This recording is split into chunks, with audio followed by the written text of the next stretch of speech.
Pasa a vosotros, amados hermanos. Tomen su lugar, vamos a meditar unos minutos en la palabra de nuestro Dios. Ustedes saben, hermanos, que ya estamos en el mes de noviembre. Dentro de pocos días el mundo iniciará una serie de festividades que ¿cuándo inician? ¿A partir de cuándo? Empieza el 12, ¿verdad? Empiezan el 12 con una festividad que ellos dicen que es para celebrar a la Madre de Jesús, a la que ellos le llaman la Virgen. Pero luego ellos celebran a otra persona que se llama la Virgen de Guadalupe. Después viene una serie de fiestas que denominan las posadas. Y esa serie de fiestas que denominan las posadas termina en una festividad que llaman la Navidad, donde ellos dicen, conmemoran o celebran el hecho de que nuestro Señor Jesucristo haya nacido un 25 de diciembre. Y sigue las fiestas hasta el 6 de enero. Y es importante, hermanos, que a medida que se acerquen a estas fiestas, meditemos en cuál es el origen de cada una de esas fiestas. Voy, hermanos, a utilizar dos predicaciones para hablar de este tema, porque una no me va a ser suficiente. En esta ocasión quiero hablarles sobre los elementos de lo que nosotros conocemos como paganismo. ¿Qué es paganismo, hermanos? No es otra cosa más que la adoración a muchos dioses, a muchas deidades. Y pregunto a la congregación, ¿eso lo abomina Dios, sí o no? Sí. Por supuesto que sí. ¿Cómo dicen los dos primeros mandamientos de la ley de nuestro Dios? El primero dice, no tendrás dioses ajenos delante de mí. Y el segundo dice, no te harás imágenes ni las honrarás. Los dos, la idolatría, el paganismo es tan abominable delante de nuestro Dios que ha dejado marcado en los primeros dos mandamientos de su ley prohibición a su pueblo para que participe en ese tipo de fiestas que los pueblos antiguos ofrendaban a sus ídolos. Y esas mismas fiestas que aquellos pueblos ofrendaban a sus ídolos son las mismas fiestas que hoy el pueblo o la gente también celebra, según ellos a Jesús, según ellos a la Madre de Jesús. Pero como vamos a ver en estas predicaciones, lo que están haciendo no es otra cosa más que repetir ritos, celebraciones que los pueblos paganos llevaban a cabo hace ya muchísimos años. Vamos, hermanos, a entrar primeramente en lo que estábamos leyendo. Los voy a invitar a que regresemos al libro de Ezequiel, capítulo 8.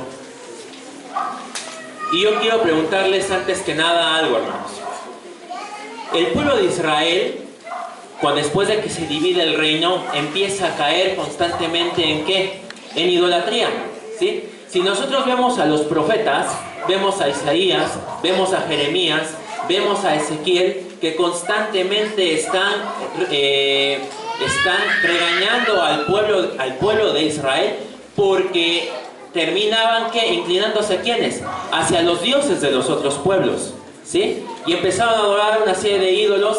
Y los profetas anunciaban al pueblo de Israel que si no se volvían de su mal camino, entonces Dios iba a traer sobre ellos una nación que los dispersaría, los destruiría y los quitaría de esa tierra. Pero quizá no dimensionaban tampoco a qué grado había llegado o había permeado el paganismo dentro del pueblo de Israel. Y lo que nosotros encontramos en el capítulo 8 del libro de Ezequiel es que nuestro mismo Dios le está mostrando a Ezequiel hasta qué grado había llegado la idolatría del pueblo. Al grado de que absolutamente todos los elementos del paganismo, lo peor que aborrece Dios, se estaba dando nada más y nada menos que en el mismo santuario. Y es lo que vamos a ir viendo, cuáles son estos elementos. Y en la medida que yo les vaya comentando cuáles son estos elementos, créanme, hermanos, se les va a hacer... hasta lo van a relacionar fácilmente con lo que el mundo va a estar celebrando. Vamos a verlo, hermanos. Vamos a iniciar desde el versículo 1 de Ezequiel, capítulo 8. Vamos a ir parte por parte. Ustedes saben que Ezequiel, ¿dónde se encontraba, hermanos? ¿En Israel? ¿Dónde estaba el profeta Ezequiel? ¿No saben? Ok, desde ahí vamos a empezar. El profeta Ezequiel es un profeta que es un siervo de Dios, que Dios utiliza como profeta, pero ya en el exilio. Ezequiel es llevado transmigrado desde la transmigración de la primera transmigración a Babilonia, que fue con Joacim. Ezequiel no está en Israel, ni en Jerusalén, ni en la región de Judea. Ezequiel escribe desde Babilonia. ¿Por qué? ¿Por qué les digo esto? Porque así inicia el verso. Dice, Ezequiel capítulo 8, verso 1 dice: y aconteció en el 6º año, en el mes 6º, a los 5 del mes, que estaba yo sentado en mi casa, y los ancianos de Judá estaban sentados delante de mí, es decir, los que habían sido llevados en la transmigración. Y allí cayó sobre mí la mano del Señor Jehová. Y miré aquí una semejanza que parecía de fuego, desde donde parecían sus lomos para abajo fuego, y desde sus lomos arriba parecía como resplandor, como la vista de ámbar. Y aquella semejanza extendió la mano y tomóme por las guedejas de mi cabeza, y el Espíritu me alzó entre el cielo y la tierra, y lo lleva en visiones, y llevóme en visiones de Dios. ¿A dónde? A Jerusalén. Es decir, que estando él en la región donde él estaba ya en el exilio, ¿sí? Es decir, en la transmigración, dice que estando con los varones de Judá, que también habían sido llevados en esa primera transmigración, dice que el Espíritu de Dios, ¿qué es lo que hace? Que lo toma, ¿sí? Y lo lleva en espíritu, lo transporta en espíritu, ¿hasta dónde? Hasta Jerusalén. Pero no solamente a Jerusalén, sino que lo lleva a las puertas ¿de dónde? Del templo, ¿sí? Estamos aquí hablando del templo de Salomón. Y dice lo siguiente, verso 3, donde estaba: y llevóme en visiones de Dios a Jerusalén, a la entrada de la puerta de adentro que mira hacia el Aquilón, donde estaba la habitación de la imagen del celo, la que hacía celar. Yo les decía, hermanos, nada más, no es el tema propiamente, pero para que nos vayamos ubicando, ¿no tienen un esquema? ¿Me prestas un esquema? Nada, simplemente es para que nos vayamos ubicando. Este es un esquema muy rudimentario, pero creo que bastante sencillo de entender, de lo que fue el templo de Salomón. El templo de Salomón básicamente tenía la misma estructura de lo que fue el tabernáculo, un lugar santísimo, un lugar santo, que efectivamente pues ya era un edificio. Lo rodeaba un atrio, un primer atrio. En ese primer atrio se encontraba lo que era el altar de los sacrificios y la fuente de bronce donde los sacerdotes se lavaban, y alrededor de ese primer atrio había un segundo atrio, ¿sí? Donde dice el Espíritu, bueno, y otra cosa, hermanos, para que vean, hacia arriba donde está el título, ¿sí? Donde dice plano del templo de Salomón, ese es el norte del templo, o lo que la Biblia en la versión antigua le llama el Aquilón. Si este es el norte, por consecuencia esta parte es el sur, o también la Biblia le llama el austro, o el lado austral. De este lado, si ustedes ven, dice aquí arca, ¿estamos de acuerdo? Si este es el arca, esa camarita es el lugar santísimo. Ese lugar donde dice arca, el lugar santísimo, es el lado del oeste, el occidente, como ustedes quieran llamarlo. Sí, el lado occidental del santuario. Y la entrada, que es el otro lado, por consecuencia, la entrada de todo el santuario, es el lado oriental. Ahorita van a ver por qué les estoy explicando estas cosas. ¿Dónde traslada el ángel dónde traslada el Espíritu de Dios a Ezequiel? Pues dice que lo traslada, ahí en el versículo 3, dice que lo traslada a la entrada de la puerta de adentro que mira hacia el Aquilón. En una versión más sencilla, lo que nos está diciendo es que lo traslada a la entrada norte, que pasa del atrio exterior al atrio interior. Es decir, que más o menos traslada en algún punto de acá el Espíritu a Ezequiel. ¿Ok? Simplemente es para que nosotros vayamos ubicando en qué parte se ubica Ezequiel. Ya estaba prácticamente en las entradas del templo de Salomón, el templo que había construido Salomón, que es el templo de nuestro Dios. ¿Y qué es lo que ve Ezequiel en ese lugar? Dice el versículo 3, dice que ahí estaba la habitación de la imagen del celo, la que hacía celar. Y verso 4 dice: y aquí que allí estaba la gloria de Dios de Israel, como la visión que yo había visto en el campo. Y díjome: hijo del hombre, alza tus ojos hacia el lado del Aquilón. Y alcé mis ojos hacia el lado del Aquilón, y he aquí el Aquilón, junto a la puerta del altar, la imagen del celo en la entrada. ¿Por qué está refiriéndose aquí la palabra de Dios como la imagen del celo? ¿Se acuerdan lo que dice el segundo mandamiento de la ley de Dios? Dice, no te inclinarás a ellas ni las honrarás, porque yo soy tu Jehová, tu Dios fuerte y celoso. ¿Por qué? Porque independientemente cuál haya sido la imagen o la estatua que haya visto Ezequiel, se trataba de un Dios falso. Se trataba de una escultura o de una imagen que no era nuestro Dios. Y eso provocaba hacerlo ¿a quién? A nuestro Dios. ¿Sí? Nuestro mismo Dios dice en el segundo mandamiento, dice, no te das imágenes porque yo soy Dios fuerte y celoso. ¿Sí? Por eso dice aquí Ezequiel, era la imagen de celo, la imagen que provocaba a ira a Dios. Pero fíjense bien lo que dice el versículo 6. Díjome entonces, hijo del hombre, ¿no ves lo que estos hacen? Las grandes abominaciones que la casa de Israel hace aquí para alejarme de mi santuario. Y pongan atención en la última parte, dice, pues a pesar de que ya viste esa imagen casi a la entrada del santuario, dice, vas a ver cosas aún peores. Vas a ver que hacen abominaciones aún peores que esta que ya te mostré. ¿Y qué es lo siguiente que le muestra, que se le hace ver en esta visión a Ezequiel? Verso número 7. Dice, y llevóme a la entrada del atrio y miré, y he aquí en la pared un agujero, y díjome, hijo del hombre, cava ahora en la pared, y cavé en la pared, y he aquí una puerta. Díjome luego, entra y ve las malvadas abominaciones que estos hacen allí. Entré pues y miré, y he aquí imágenes de todas serpientes y animales de abominación, y todos los ídolos de la casa de Israel que estaban pintados en la pared alrededor. Hasta ahí vamos a dejarlo un momento. ¿Qué es lo que ve ahora Ezequiel? Dice que lo lleva a la entrada del atrio interior, y en la entrada del atrio interior Ezequiel encuentra un agujero en la pared y se le dice cava, es decir, haz más grande ese agujero para que puedas ver lo que está haciendo el pueblo de Israel ahí. ¿Y qué es lo que estaba haciendo el pueblo de Israel? Bueno, lo que ve primeramente Ezequiel es que ve que toda la pared estaba tapizada ¿de qué? De imágenes, de serpientes, de animales abominables. ¿Y para qué estaba tapizada la pared de esa parte del santuario? De toda esa suerte de imágenes y de ídolos. ¿Para qué los tenían ahí? Pues es lo que dice aquí, versículo número 11. Y delante de ellos estaban 70 varones de los ancianos de la casa de Israel. Fíjense bien, no estaba cualquier persona. ¿Quiénes estaban inclinando ante esos ídolos? 70 varones de los ancianos, ¿sí? Es decir, de los que conocían la palabra de Dios.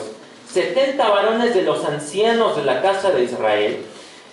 Y Hazanías, hijo de Safán, que estaba en medio de ellos, cada uno con su incensario en su mano, y del sahumerio subía espesura de niebla. Fíjense bien, Ezequiel no solamente estaba viendo a los que se supone que deberían conducir al pueblo, porque eran los ancianos de la casa de Israel, los que tenían que tener un mayor conocimiento de la palabra de nuestro Dios, sino que Ezequiel se queda también sorprendido, porque entre esos 70 varones alcanza a identificar a uno. Dice que alcanza a identificar a Hazanías, hijo de Safán. ¿Ustedes saben quién fue Safán, hermanos? ¿Quién fue Hazanías? Bueno, Hazanías ya dice que es el hijo de Safán. ¿Por qué sorprende al profeta Ezequiel en que entre esos ancianos que se estaban inclinando estuviera ese varón Hazanías? Porque Hazanías, hermanos, pertenecía a una familia que había servido a nuestro Dios, a una familia que se había esforzado por quitar todos los ídolos de la casa de Israel. Vamos a ver quién era su padre, Safán, allá en Segunda de Crónicas, capítulo 34, 8. Nada más para que vean, hermanos, por qué se sorprendió Ezequiel al ver a Hazanías ahí también hincado con los 70 varones. ¿Alguien que me ayude a leer, hermanos? Segundo libro de las Crónicas, 34, 8. 18 años de su reinado, después de haber limpiado la tierra y la casa, envió a Safán, hijo de Azalías, y a Masías, gobernador de la ciudad, y a Joá, hijo de Joachá, canciller, para que reparasen la casa de Jehová, su Dios. Gracias, hermano. Vamos a hacer una pregunta más sencilla. ¿Se acuerdan quién fue Josías? Fue uno de los reyes de Israel y empezó a reinar desde los ¿cuántos años? Desde los 8. Por eso le llamaban el rey niño. Pero a diferencia de sus padres y de su abuelo, el padre y abuelo de Josías habían caído en idolatría y habían llevado al pueblo a la idolatría y habían levantado altares a Baal y a Astarot y a todos los dioses de los cananeos. Josías lo que quiso era retomar el camino de su antepasado David, del rey David. Dice, no, estamos haciendo las cosas mal y vamos a enderezar el camino. Para que pudiera enderezar el camino y a limpiar al pueblo de Israel, Josías tenía que rodearse de gente que también tuviera la convicción de que el pueblo había actuado mal y que el pueblo debía rectificar y quitar todos los ídolos, toda la idolatría que había entre ellos. Y Josías elige entre ese grupo cercano a Safán. Y Safán se convierte en un escriba, se convierte en una especie de secretario o consejero del rey Josías para todos los asuntos del reino. Y está la importancia de Safán en quitar la idolatría del pueblo de Israel, que desde el momento en que Josías toma el trono, lo hace un consejero muy cercano a él. Y es también Safán quien va a ser comisionado tiempo después, años después, a reparar la casa de nuestro Dios, que es lo que estaba leyendo nuestra hermana, la hermana Lisette. Es Safán quien también junto con el sacerdote Hilcías encuentran el libro de la ley en el templo y se lo llevan a Josías y le leen el libro de la ley. Y es cuando dice Josías, hemos actuado verdaderamente mal. Y es cuando convoca al pueblo y dice, miren lo que dice el libro de la ley que hallamos en el templo para que verdaderamente corrijamos y quitemos todos estos ídolos. Pero no solamente Safán, sino toda su familia eran servidores de nuestro Dios. Sus hijos, por ejemplo, no vamos a leer estas citas, pero apúntenlas si quieren. Safán tenía un hijo que se llamaba Ahicam. Jeremías 26-24 dice que Ahicam salva a Jeremías de que el pueblo lo fuera a matar. El pueblo iba a matar a Jeremías porque Jeremías les decía la verdad.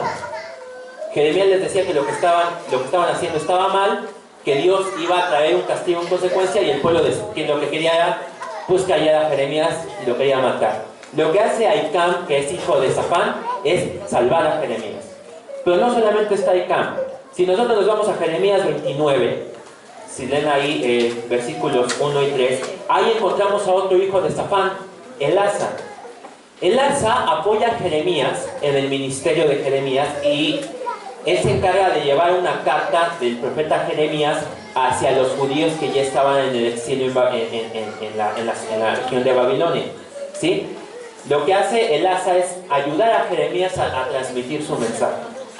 Quiere decir que si Jeremías le tenía mucha confianza a este hijo de Safán, quiere decir que esa familia verdaderamente era dedicada a nuestro Dios.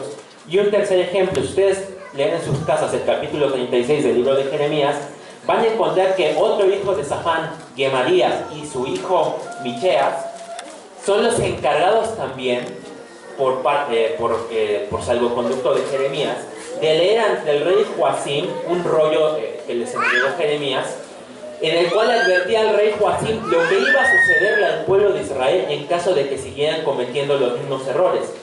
Dice ahí en el capítulo 36 del libro de Jeremías que el rey Joacim, cuando escuchó lo que leyeron los hijos de Safán, dice que agarró y mandó que rompieran el rollo que había escrito Jeremías.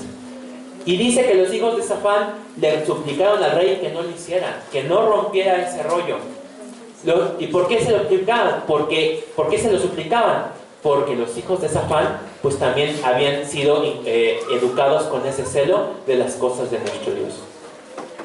Pues había uno que había recibido la misma educación, que pertenecía a una familia que conocía la palabra de nuestro Dios, que en un momento del camino decidió olvidar a Dios e inclinarse ante esas imágenes. Y ese es Hazanías. Fíjense bien por qué. Imagínense, a veces nosotros en la iglesia, cuando algún hermano del ministerio comete una falta, ¿cómo nos quedamos? Pues igual dice, pues sí es un golpe quizá, porque era un ministro, porque era un diácono, porque era un obrero. Pues fíjense, yo creo que era la misma reacción que había ahí tenido el profeta Ezequiel al ver a un miembro de una familia tan importante, caracterizada por haber quitado los ídolos de Israel, ahora uno de sus hijos inclinándose a esos mismos ídolos. Una persona que conocía verdaderamente la palabra de Dios y que en un momento dado terminó desviado hacia la idolatría. Seguimos leyendo. Dice, versículo 12. Y me dijo, hijo del hombre, ¿has visto las cosas que los ancianos de la casa de Israel hacen en tinieblas, cada uno en sus cámaras pintadas? Porque dicen ellos, no nos ve Jehová, Jehová ha dejado la tierra. Es decir, trataban de autojustificarse. Decir, pues ya vino el rey Nabucodonosor, ya se llevó unas cosas del santuario, ya se llevó unos príncipes de Judá, los llevó a Babilonia, pues seguramente Dios ya se olvidó de nosotros, ya ha dejado la tierra, pues vamos a inclinarnos a estos dioses. ¿Sí? Lo que estaban haciendo era nada más que autojustificar su pecado. Lo triste para Ezequiel es haber visto que entre esos 70 ancianos también estaba inclinado Jaazanías. ¿Por qué? Por la trayectoria que había tenido toda su familia. Y dice así el verso 15. Luego me dijo, ¿no ves, hijo del hombre? Vuélvete aún y verás abominaciones mayores que estas. Es decir, ¿ya viste al ídolo que provocaba celo? ¿Ya viste que los ancianos de Israel se están inclinando a dioses ajenos? ¿Ya viste que aún aquellos que pertenecían a familias que habían dedicado su vida a Dios y que eran celosos de las cosas de Dios, ya también se habían inclinado a esos dioses ajenos? Dice, pues vas a ver cosas peores. Y dice, verso 16, y metióme en el atrio de adentro de la casa de Jehová, y he aquí junto a la entrada del templo de Jehová. Perdón, estoy mal. No, verso 14. Y llevóme a la entrada de la puerta de la casa de Jehová, que está al aquilón, y he aquí mujeres que estaban allí sentadas, endechando ¿a quién? A Tamuz. Y es aquí donde quiero que empecemos a... fíjense bien, ya vimos varias cosas y dice Dios, hay cosas peores que lo que has visto. Y una de esas cosas peores es lo que le muestra en esta visión. Que las mujeres afuera del santuario de nuestro Dios, en vez de estar dando alabanza a nuestro Dios, lo que estaban era llorando por un ¿qué?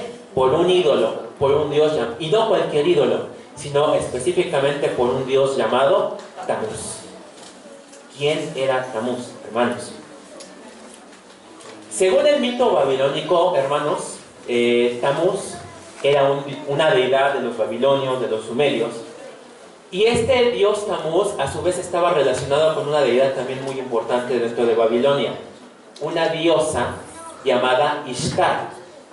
La diosa Ishtar, Tamuz e Ishtar, esos eran los nombres de los dioses en Babilonia. Tamuz era esposo y a la vez hermano, o sea, era un incesto básicamente. Según su leyenda eran dioses que cometieron un incesto. Tamuz era el hermano y a la vez el esposo de esta diosa llamada Ishtar. En Sumeria, la misma leyenda los menciona, solamente que a Tamuz le llaman Tamuzid. Y fíjense bien cuál es su título, hermanos: el pastor. Tamuzid o Tamuz, a él le llamaban el pastor.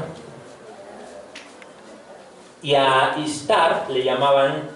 su nombre con los sumerios era Inanna. ¿Por qué es importante?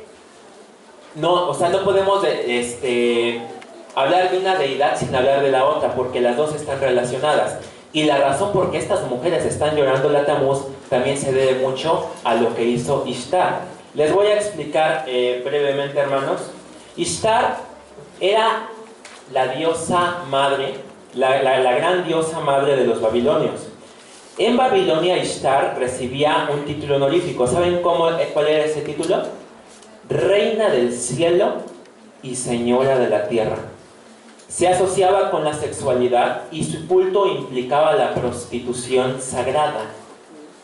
Dice, y fíjense bien, hermanos, repito, le llamaban la señora del cielo y la reina del cielo y señora de la tierra. ¿Y qué creen que había hecho el pueblo de Israel? También había adorado a la reina del cielo. Jeremías capítulo 7, verso 18, alguien que lo lea, hermanos. Jeremías capítulo 7, verso 18.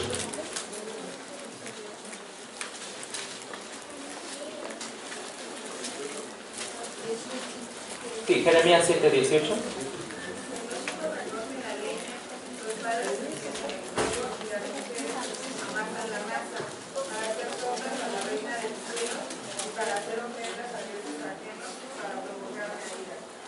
¿A quién estaba haciendo ofrendas el pueblo de Israel?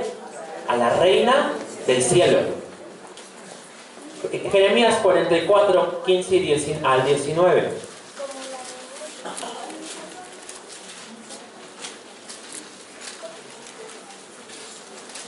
Dice así: entonces todos los que sabían que sus mujeres habían ofrecido sahumerios a dioses ajenos, y todas las mujeres que estaban presentes, una gran concurrencia, y todo el pueblo que habitaba en tierra de Egipto, en Patros, respondieron a Jeremías diciendo: la palabra que nos has hablado en nombre de Jehová no oímos de ti.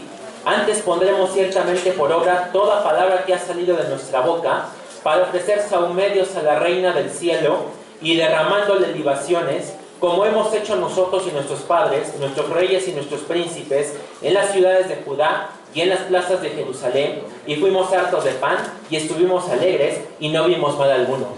¿Qué es lo que está diciendo? Que todo el pueblo de Israel, los príncipes, los reyes, todos absolutamente estaban derramando sahumerios, ofreciendo sahumerios. ¿A quién? A la reina del cielo, a esta diosa Ishtar, a la que los babilonios conocían como la reina del cielo y de la tierra. ¿Cuál es su relación con Tamuz? Les voy a leer lo que está escrito en la enciclopedia británica. De acuerdo con el mito, al morir Tamuz, estamos hablando de un mito, hermanos. Un mito es una historia que involucra a dioses, es ficticio. De acuerdo con el mito, al morir Tamuz, su esposa Ishtar descendió al submundo para arrancarle a su hermana Ereshkigal el poder sobre la vida y la muerte. En la misión, Ishtar murió, pero volvió a la vida. Ahí omité cómo volvió a la vida, eso no me interesa ahorita. Pero tuvo que pagar un alto precio por haber vuelto a la vida. 6 meses del año, Tamuz debía vivir en el mundo de los muertos. Mientras Tamuz estaba allí, Ishtar lamenta su pérdida. ¿Qué es lo que quiere decir? Ellos, los babilonios, lo que trataban de dar era una explicación, hermanos, algo que todos los pueblos trataban de dar explicación a todo lo que son las estaciones del año. Cada estación trae consigo diferentes cambios climáticos, y con ello pues también vienen periodos de siembra, vienen periodos de cosecha. El pueblo de Dios sabía perfectamente que todos esos ciclos de la creación se debía ¿a quién? A nuestro Dios. Pero los pueblos paganos que habían olvidado completamente a Dios, pues lo que empezaron fue a inventar historias. Y lo que decían es que en la parte cuando ya no llovía, cuando la vegetación moría, era el tiempo en que Tamuz pasaba 6 meses en el submundo. No quiero hablar del infierno porque ese término fue utilizado hasta en el tiempo de después de Cristo. Y aparte ellos no tenían la concepción de infierno, ellos hablaban de un submundo donde vivían los muertos. Lo que decían es que durante la mitad del año, durante 6 meses, que era cuando moría la vegetación, significaba que Tamuz había descendido al submundo por el trato que había hecho Ishtar con su hermana, etc. Y entonces lo que hacen los seguidores, o lo que hacían los seguidores de Tamuz e Ishtar, era luto por la muerte de Tamuz. Luto porque Tamuz se había ido al submundo durante 6 meses. Y así como Ishtar, su esposa hermana, lloraba, pues las mujeres tenían que llorarle también a Tamuz. Y lo que estamos viendo justamente lo que está viendo Ezequiel, es que las mujeres, siendo que estaban en una época donde Tamuz estaba, esta deidad estaba en el submundo, pues las mujeres lo que estaban llorándole, estaban endechando a Tamuz. Pero vámonos, hermanos, a un pueblo más cercano. Los cananeos, los filisteos, los caldeos, los sidonios, los fenicios, que son pueblos que habla la palabra de Dios y que de alguna forma tuvieron convivencia con el pueblo de Israel, también adoraban a Tamuz. Pero para ellos, Tamuz tenía otro nombre muy conocido por todos ustedes. Tamuz para todas estas deidades se llamaba Baal. Baal era el dios solar de cananeos, filisteos, caldeos, sidonios y varios pueblos del Medio Oriente, es decir, pueblos que tuvieron relación con el pueblo de Israel. Porque a pesar de que Dios les dijo que los destruyeran, ¿se acuerdan? Ellos no los destruyeron. Y al contrario, terminaron contaminándose con todas sus costumbres. Pues este Tamuz, que es el Tamuz babilónico, que es el Dumuzi sumerio, y vamos a ver qué otros dioses más es este mismo Tamuz, era el Baal que adoraban los pueblos cananeos. Y también tenía una consorte, tenía una diosa esposa que también era la diosa madre de todos estos pueblos. Y también la encontramos en la palabra de Dios. La esposa de Baal, que a la vez era su madre, se llamaba Astarot, que también la encontramos como Astarte o Acera. Los tres nombres los encontramos en las Sagradas Escrituras y se refieren a la misma deidad, a Astarot, que vemos que el pueblo de Israel, desde que entra a la tierra prometida, desde que muere toda la generación que había conquistado la tierra, estando Josué al frente, dice que habiendo muerto toda esa generación, si ustedes empiezan a leer el libro de los Jueces, dice que el pueblo de Israel se volvió a Baal y a Astarot, es decir, a las grandes deidades que tenían los pueblos paganos de Canaán, que no era otra cosa más que Tamuz e Ishtar, que no era otra cosa más que el dios Sol y la diosa madre. En este caso, la historia, la leyenda, el mito varía un poco, porque Ishtar y Tamuz eran hermanos, pero aquí, fíjense bien, porque yo también me confundo un poco, porque está un poco confuso explicarlo. Astarot era la diosa madre y estaba casada con el principal dios de los cananeos, que se llamaba El. De ese matrimonio sale Baal, pero a la vez Astarot se casa con Baal. ¿Sí? O sea que la diosa madre estaba casada con el dios padre y con el dios hijo. Porque finalmente tanto a él como a Baal se les asocia con un mismo astro, el sol. Son dioses solares. Y básicamente, hermanos, de ahí empieza a salir toda la idea de la Trinidad. Aquí, como había el dios padre. Fíjense bien, pensémonos un poquito en lo que piensa la Iglesia Católica. Dice la Iglesia Católica que María es la madre de Jesús, pero Jesús es Dios, ellos dicen, ¿sí? ¿Qué significa? Que María es esposa de Dios y madre de Dios. Lo mismo que creían los cananeos, que Astarot era esposa de Baal y a la vez madre de Baal. ¿Sí se dan cuenta, hermanos? Ya va teniendo más forma esto. El culto a la diosa, y cada localidad pues tenía diferente, era el mismo Baal. Ustedes van a encontrar en la Biblia que habla de Baal Peor, de Baal X, Baal Y. Es el mismo Baal, solamente que le ponían el nombre de algún monte o de algo que fuera distintivo de ese pueblo. Pero básicamente estamos hablando del mismo dios Sol, Baal. Pero hermanos, el culto de la diosa madre y el hijo, ¿sí?, no era propio nada más de los babilonios, ni tampoco era propio nada más de los cananeos, fenicios y todos los que tenían por dios a Baal y a Astarot. Compartí con ustedes, hermanos, algunas imágenes que se encuentran, ustedes las pueden encontrar en diferentes museos. Y en todas, hermanos, el común denominador, ¿cuál es? ¿Qué es lo que están viendo en todas estas imágenes? Hay una madre y hay un niño. Ya no les quise poner aquí, hermanos, que después de todas estas imágenes, después llega María con el niño Jesús. Pero ustedes teclean, hermanos, la Madonna, por ejemplo, las grandes pinturas de la Madonna, no es otra representación más que María teniendo ¿a quién? A Jesús.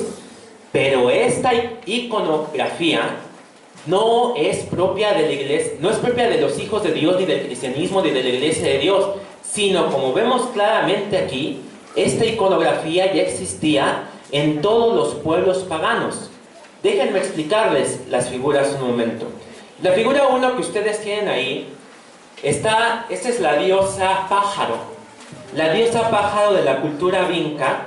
La cultura vinca era una cultura que existió ya de las primeras civilizaciones, que existió en Serbia, Rumania, Bulgaria, Macedonia, entre otros países, y ellos adoraban a esta diosa pájaro y a su hijo. Ahí pueden ver al hijo en sus manos. Luego tenemos a los sumerios, pero los primeros sumerios, los sumerios tempranos, que adoraban a una diosa llamada Namu. La próxima predicación vamos a ver que hay otro nombre para la diosa Namu. Ya lo encontré en la enciclopedia británica y ese nombre se llamaba Semiramis. Pero eso lo vamos a ver hasta la próxima predicación. La diosa Namu, también conocida como la diosa serpiente, qué curioso, ¿verdad? La diosa Namu, conocida como la diosa serpiente, carga ahí a su hijo llamado Enki, que es una deidad solar también. En Egipto encontramos quizá el claro ejemplo de lo que es la Trinidad y el claro ejemplo de lo que es la madre y el hijo.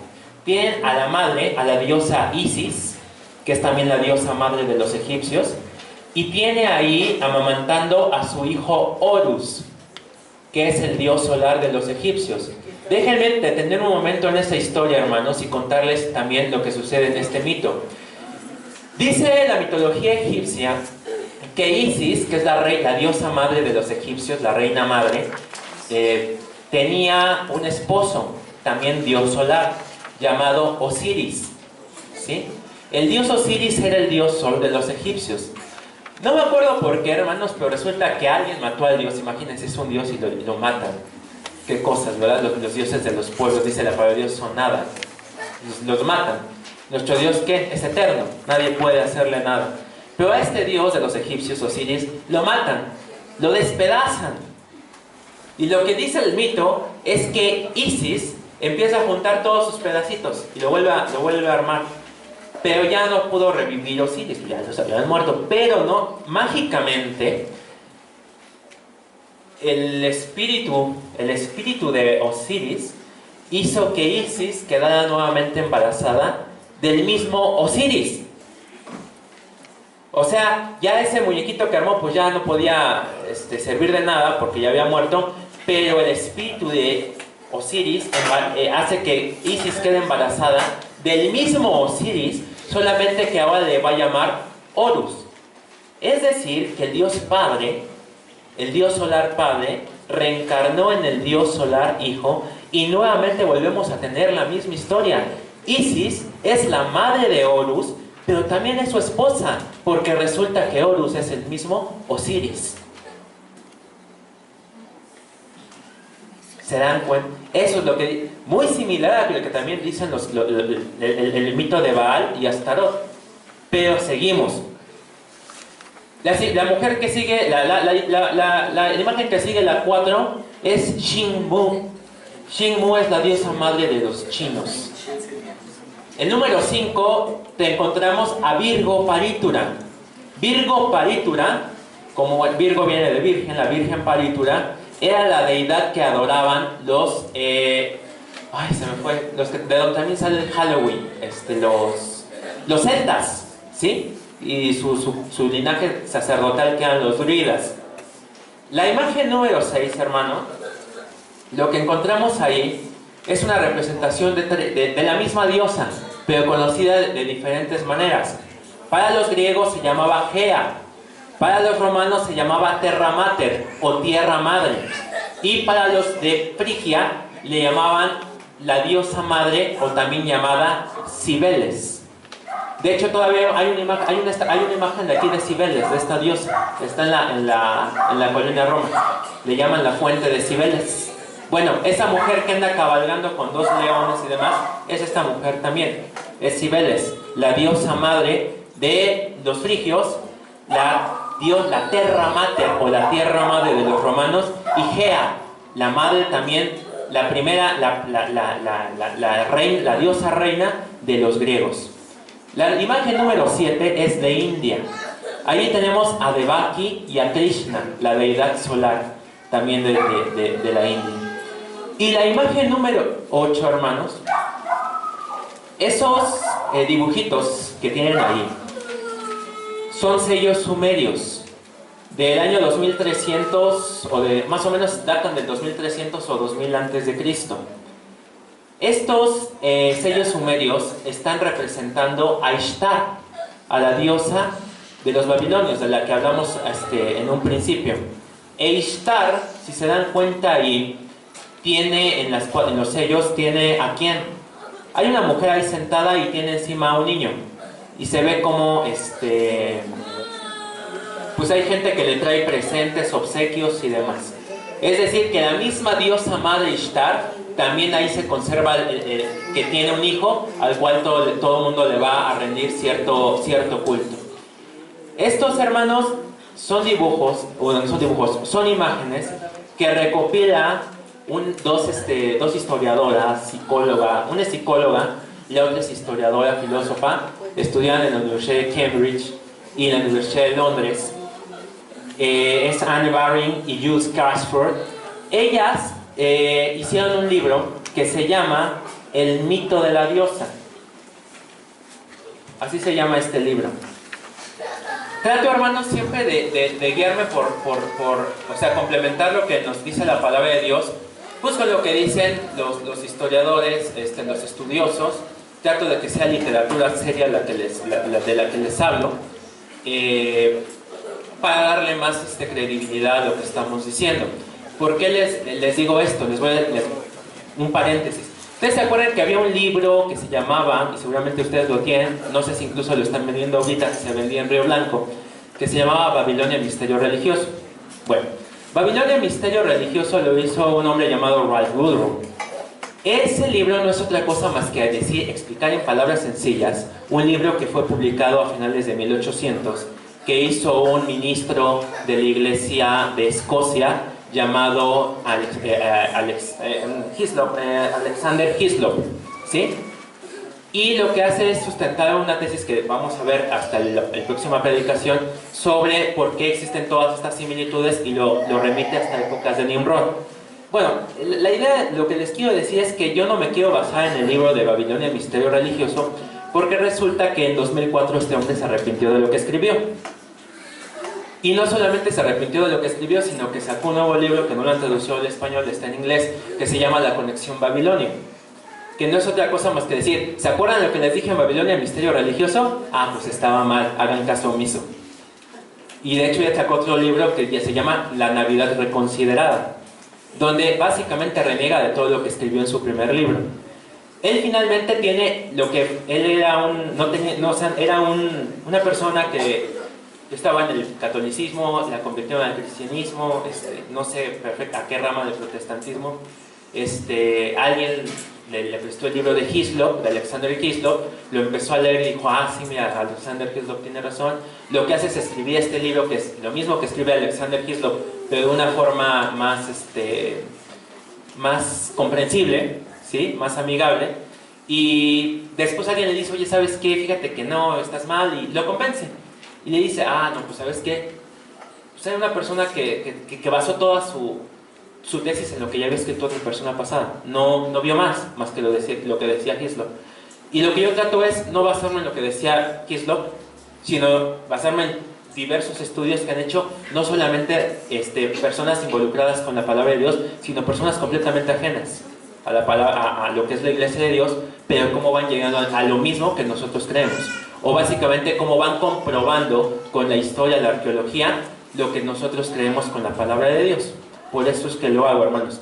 Y lo que hice fue, estas imágenes son sacadas de este libro, de estas investigadoras, Anne Baring y Jules Crashford, que se llama El mito de la diosa, evolución de una imagen. Hay una versión en español, pero yo creo que está agotada, la maneja la editorial Ciruela. Es un libro que vale la pena leer, porque hacen todo, absolutamente toda la historia de la diosa madre, del culto a la diosa madre, hasta el momento de que pues, la Iglesia Católica la sustituye por la adoración a María. Pero seguimos, hermanos. Después dice la palabra de Dios ahí en Ezequiel, regresemos a Ezequiel. Ya no me da mucho tiempo, más 5 minutos, hermanos. Ezequiel capítulo 8. Y ya vimos, hermanos, que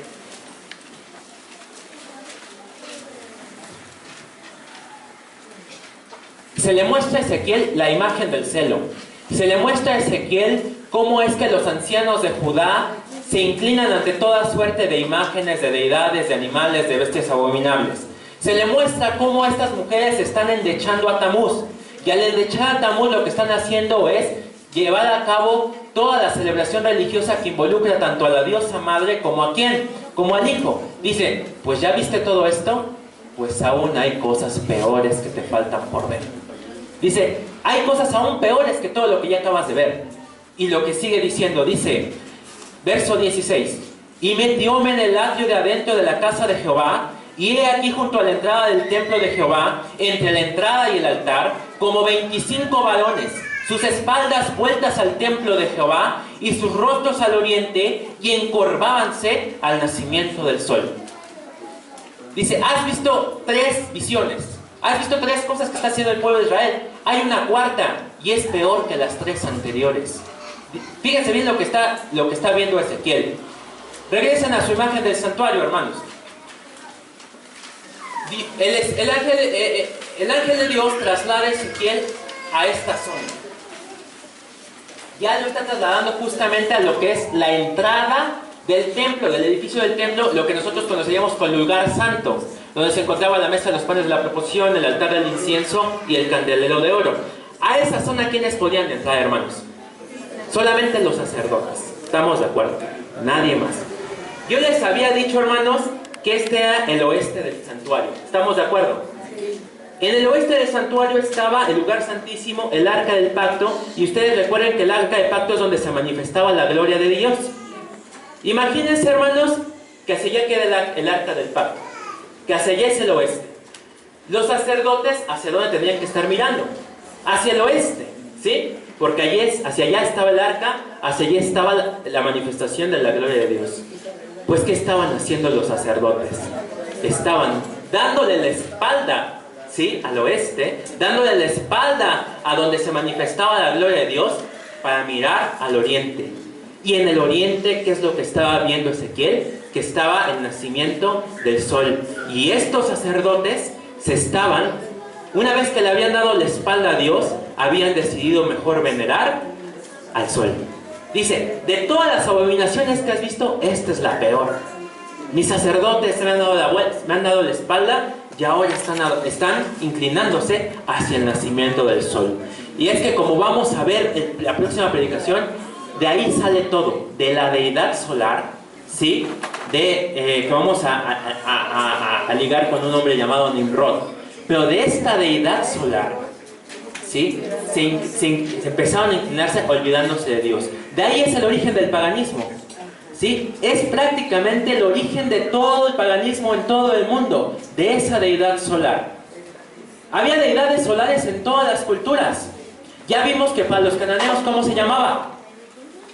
Baal. Ya vimos que para los egipcios se llamaba Horus, ¿sí? Ya vimos, por ejemplo, para nosotros, bueno, los que vivían, los pueblos mesoamericanos, ¿cómo se llamaba?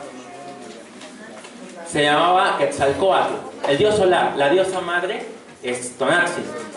Para los griegos se llamaba Apolo. Para los romanos se llamaba Helios, que también le llamaban el sol invicto. Y fíjense qué curioso, hermanos. ¿Saben cuándo se celebraba al dios solar romano, al dios Helios? ¿Cuándo los romanos hacían la gran celebración al sol invicto? El 25 de diciembre. Pero no eran los únicos que celebraban a su deidad solar el 25 de diciembre. Allá en el oriente empezó a crecer una gran religión conocida como el mitraísmo. Y se llamaba el mitraísmo porque su principal deidad, también solar, también el dios del sol, se llamaba Mitra.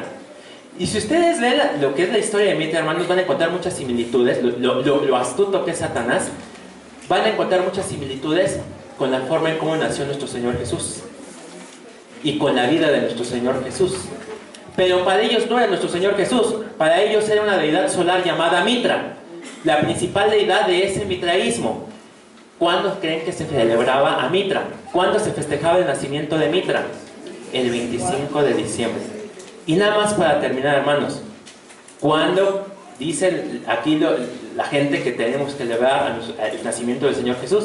El 25 de diciembre.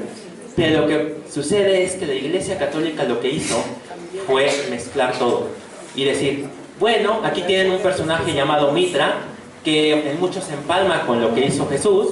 Vamos a decir que este es Jesús, nació el 25 de diciembre, y en el occidente, pues los romanos, todo el imperio romano, adoraba al sol invicto y también le hacían su fiesta el 25 de diciembre. Pues vamos a decirle que ahora va a ser el día del Señor, el día en que nació el Señor, ya no el nacimiento del sol invicto, es el nacimiento de Jesús. Y lo digo yo, hermanos, no, hermanos, déjenme leerles lo que dice la Enciclopedia Católica. La Enciclopedia Católica. Nada más para terminar, hermanos. Dice: Navidad no figuraba entre las primeras fiestas de la Iglesia. Lo dice la Enciclopedia Católica. San Ireneo y Tertuliano lo omiten en su lista de fiestas. Orígenes, teniendo en cuenta quizá la deshonrosa natalitia imperial, o sea, el nacimiento de los emperadores, afirma que en la Sagrada Escritura solo los pecadores, nunca los santos, celebraban la fiesta de su nacimiento. Arnovio incluso ridiculiza el cumpleaños de los dioses. Es la Enciclopedia de la Iglesia Católica. La primera evidencia de esta fiesta de Navidad fue en Egipto en el año, fíjense, 200 después de Cristo. La primera evidencia. Durante los primeros 200 años de la Iglesia no había evidencia de que alguien festejara el nacimiento del Señor Jesús. Dice, ¿y saben cuándo lo festejaban? El 20 de mayo, según esta primera evidencia, ni siquiera el 25 de diciembre. Y empieza a dar toda la historia de cómo es que evolucionó hasta el 25 de diciembre, pero me quiero quedar únicamente en esto. Sin embargo, después de crear toda la historia, la muy conocida fiesta solar del Natalis Invicti, es decir, la fiesta al sol invicto, celebrada el 25 de diciembre, tiene un derecho fundado en la responsabilidad de nuestra fiesta de diciembre. ¿Qué está diciendo? Que aquí en la misma Enciclopedia Católica se está reconociendo que hay un derecho fundado, ¿sí? O en otras palabras, que la base para elegir Navidad se determinó con base en la fiesta en que los romanos se festejaban la fiesta solar del Natalis Invicti. Si nosotros, hermanos, participamos en este tipo de fiestas, lo que estamos nuevamente adorando al Dios solar, cometiendo la peor de las abominaciones por las cuales el pueblo de Israel tuvo que ser desperdigado por todas las naciones. La peor de todas, volverse a Dios para adorar a las deidades solares. Y quien participa de estas fiestas, lo que está haciendo es volver a ese paganismo, a volver a la adoración de esas fiestas, a esos dioses solares, lo cual Dios aborrece, porque le estaríamos dando la espalda, así como esos sacerdotes dieron su espalda para adorar y encorvarse hacia el nacimiento del sol. Pues esto sería todo, hermanos. Paz a vosotros, que Dios bendiga.